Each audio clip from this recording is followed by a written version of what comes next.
What's up guys, welcome back to my channel, and this week we're going to make 12 bar stools upholstered with genuine leather and decorative brass nails. So I received this order about a month ago from a friend of mine who had a restaurant in the city. He already had bar stools, but he wasn't really impressed with the hardwood seats that they had and the level of comfort they were providing. So he wanted me to make the stools with specific requests. He wanted to use reclaimed wood and genuine leather for the seats. So right after cleaning the oil paint and debris from the lumber, we started off by cutting a template for the apron. For those of you who don't know what an apron is, as opposed to the legs, which are the vertical members of the chair, aprons are the horizontal members of the chair that support the seat right underneath your butt around the chair or the stool. What you're seeing right now is we're sizing the lumber down. Usually when we receive reclaimed lumber, they're like 4x2s, and that's usually a bit too big for all the small components we use in our furniture. I know some of you might be wondering if I throw away those smaller cutaway pieces, and the answer is no, we don't. We save them and we use them in our later furniture projects. In our shop, we always try so hard not to ever throw anything away. You know, the end cutoffs, little triangular pieces, little rectangular blocks, everything. Now, following the pencil mark from the template that we made in the beginning of the video, we're cutting aprons using our Makita bandsaw. Possibly, this little bandsaw is one of the most used equipment in our shop, along with our chop saw. It's handy, reliable, cuts really well, and relatively low maintenance. Not only do we use it for cutting curved pieces, we also use it for cutting tenons, like you're about to see right now. I know a lot of you guys use circular saws, chop saws, or even radial arm saws for cutting tenons, but I find this little bandsaw working the best for me for some reason. But hey, that's just me. I know you guys have your own way of cutting tenons that you think is the best. So let me know in the comments below how you cut your tenons. Just in case any of you guys are wondering, I'm not sponsored by Makita, guys. I'm just telling you about the equipment that I love. Here we have it, guys. A curved apron with tenons on both sides. And now we work on the legs. I don't know about you guys, but my usual practice when it comes to cutting for table or chair legs is that I will keep an extra inch or two. That way, if I change my mind about the height in the middle of the process, I have the room to do so. For this particular bar stool design, we have to taper the legs from top to bottom. To do that, first we're gonna give pencil markings to the already rough sawn legs. And then we're gonna cut it again on our big circular saw as close as possible to the final dimension of the taper that we're looking for before moving on to the hand tools to smooth it out.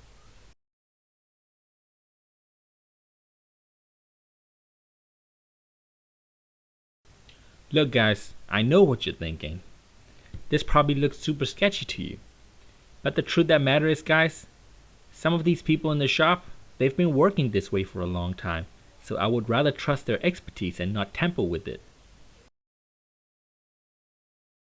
So right now, we're just gonna plane away all the little imperfections and saw marks. I know I can use an oscillating sander or a flush trim router bit to do the same thing, but you know, hand plane usually works the fastest. So that's what we went with. Now, we're just marking away where we're gonna place our mortises on these legs. As you can see guys, this is a lot of work. A lot of components, and that means a lot of processing that we have to do, a lot of surface area to sand before we move on to finishing and then upholstery. I'm glad the client gave me a month. It did take me 3 weeks, and I finished it all in time, and I'm glad that happened. And it definitely was a challenging project for me, guys. And now we move on to making mortises using a plunge router. And I believe this is the best way to get mortises done really quick. But still, if you know any other way, the better way, the more precise way, and the faster way of getting mortises done, let me know in the comments. One thing to note here is that the router bit that we're using to create these mortises is slightly smaller than the tenon itself. That's because usually when you create traditional joinery, you want a very nice and tight mortise and tenon fit. For that reason, instead of using a slightly larger router bit that's about the same as the size of the tenon, we would rather use our hand chisel not only to square off the round edges created by the router bit, but also to slightly enlarge the mortise hole to provide that custom fit for the tenon that's gonna come join. Remember those aprons that we cut earlier with the bandsaw? Well, right now we're smoothing them out with a spoke shave. Again, I know that I could be using an oscillating sander, but trust me, in the right hands, hand tools work just as fast. We didn't talk about this component of the bar stool earlier. So what we're doing right now is we're cutting tenons for the footrests. Footrests, just like aprons, are horizontal members that sit about approximately halfway down the stool. They're meant for resting your feet when you sit on top of a 32-inch high stool. Guys, the most exciting part of the video is coming up, which is the assembly. But before that, we have to trim the tips of the tenons off both the apron and the footrest at 45 degrees angle. Remember earlier when I told you that you should keep your tenons as long as possible to increase the surface area of the glue?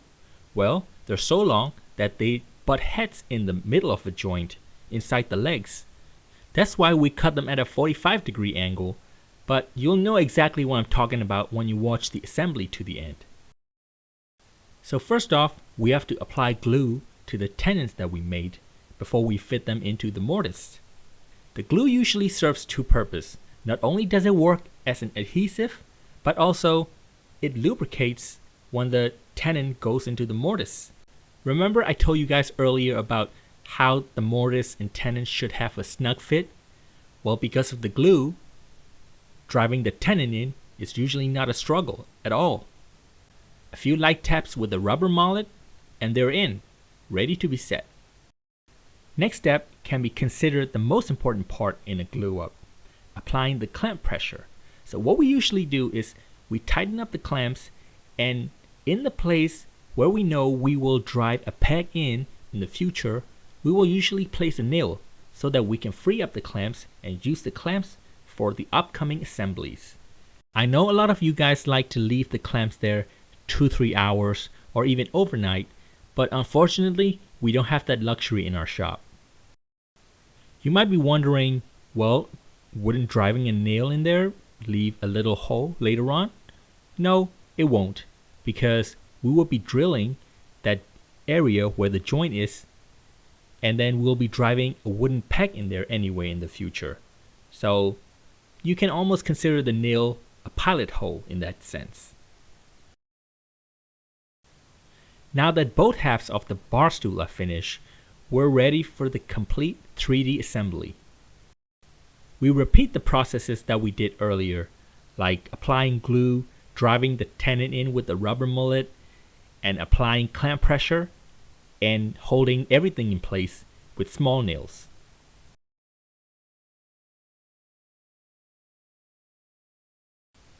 One thing to note here is this, guys. We're at the final stage of our assembly for this bar stool. So the glue hasn't set in yet, and you still have the ability to make sure everything is square and level.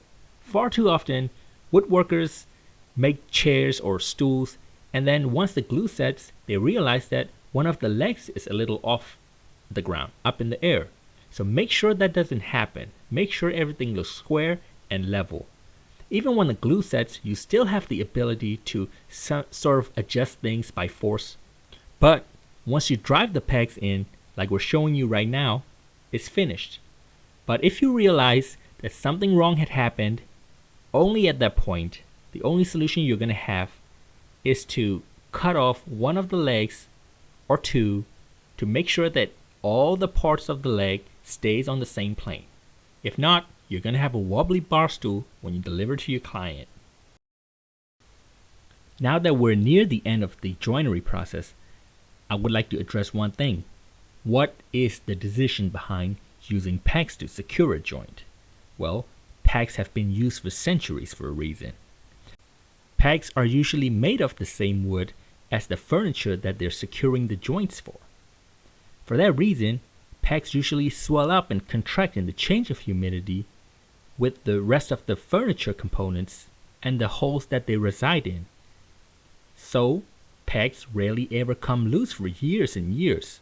I do understand that there are other fancy joints like wedge tenons or complex Japanese joinery techniques that we can use to secure joints. But the problem is that those are not really commercially viable. So in the end, I think mortise and tenon joints secured with pegs are the best performing ones. Sometimes one peg is just enough, but two can't hurt really. So what we're doing right now is we're creating sort of an inset to accommodate the leather and the decorative brass nails that I was talking about earlier. You can also upholster the seat without this inset, but it's just not gonna look as good. Believe me guys. After we're done with making an inset on the outside for the leather, we route an inset inside the seat for a curved piece of plywood to lay in. Instead of a curved seat, I could have just made a straight seat. But the problem is guys, these stools are really common items. You see them in restaurants, bars, outdoor areas all the time. So we needed some kind of feature to give it a flair so that not only will the owner be happy, I will also be happy to see my own work whenever I walk into his restaurant. Needless to say, they're a lot more comfortable too. Just like when we made the mortises, now we're squaring off the round edges left by the router. You could argue that I could have just rounded the corners of the plywood that we're going to put in that area.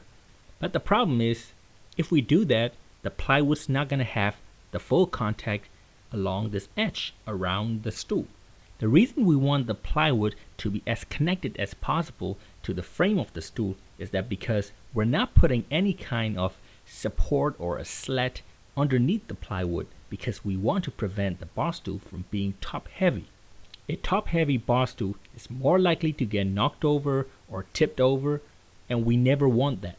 So from the very beginning, we only wanted to use a single piece of plywood, and we want that to be able to support the weight of a 300-pound person sitting on that bar stool. As with any kind of upholstery furniture, we gotta first do the finishing. So right now, we're sanding it with an 80 grit just to remove any kind of saw marks or any kind of putty or filler that we have put in before.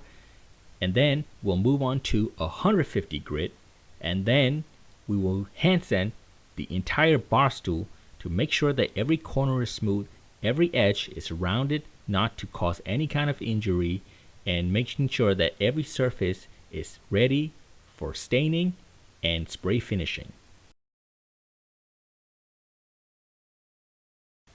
I know that when it comes to staining, a lot of you guys use rags. I think they're perfectly fine, but I like using a brush because unlike rags, which soak up large amounts of stain as you're using them, brushes usually give out all the stains it has absorbed back onto the surface of the wood. So I feel like brushes waste much less stain than using a rag, and I feel like I could get more out of a stain bottle than I would with a rag. But, of course, after we are done staining and we have to wipe off the excess stain, I would use a rag just like the rest of you guys. If I was making a table with one large flat surface, I would probably apply the stain really quick with a brush and then wipe off the excess right away. But in this bar stool, because of the stain drying too fast, we have to work in sections. I'm just wondering how you guys do it when it comes to the problem of the stain drying too fast. Let me know in the comment, guys. That's one thing that I think I really need help on. I would appreciate any kind of insight about this matter from you guys. So after the stain has dried, we apply 2 coats of nitrocellulose lacquer, which is usually thinner compared to polyurethane sealers, but I love it because it maintains the characteristic of the reclaimed wood by keeping it open pored. After that, we sand it lightly with the 280 grit and we apply 2 coats of polyurethane. So for the upholstery process, we're going to use 2 layers of foam.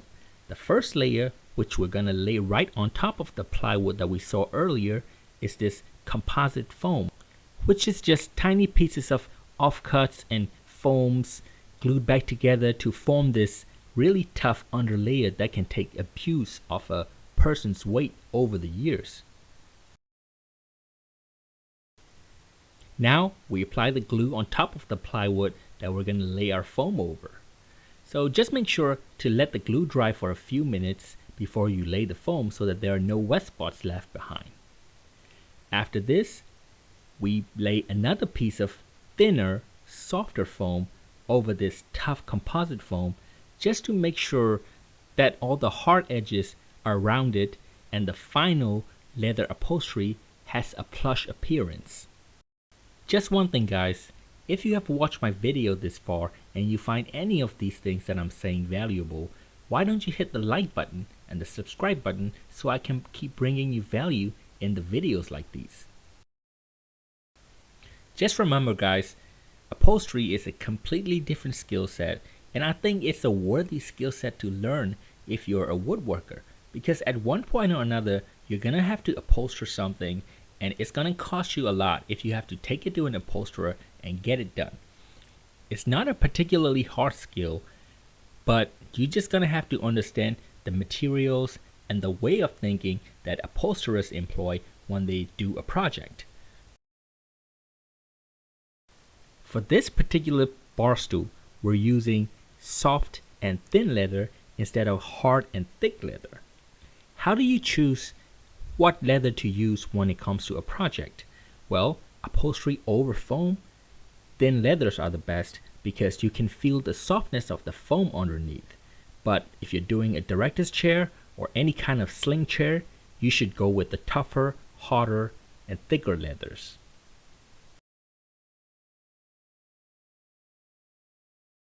Now we glue leather over the foam. We have to make sure that there are no bubbles trapped inside and that the leather nicely follow the curvature of the foam underneath. We glue the leather and the foam together so that they maintain the original upholstery shape over the years of heavy commercial use. In this bar stool, the corners are one of the most prominent defining features and the place where you can screw up the easiest. So, if you intend to make a similar project with a similar upholstery, make sure you watch carefully how we fold in the corners and make things as neat and tidy as possible. Once we're sure that all the glue that we have applied to this leather seat is dried, we start hammering in the brass nails, one by one. These are not genuine brass nails though. These are brass coated nails. Real brass is usually too soft for an application like this, so we use a tougher brass coated nails to firmly hold down everything that we have put together. Now that we're coming to an end, I would like to thank you guys so much for watching it this far and coming on this journey of making these 12 beautiful leather upholstered bar stools. Although I've already seen these stools myself, I'm excited as you guys are for this reveal. And here we go guys, this is the stool. This is what we worked on for over 3 weeks. And right after I shot these clips, I delivered these to the restaurant and the owner loved it, the manager loved it, and the patrons that were inside the restaurant loved it. Please like this video and share it on your social media and subscribe to this channel. Thank you very much guys. See you soon.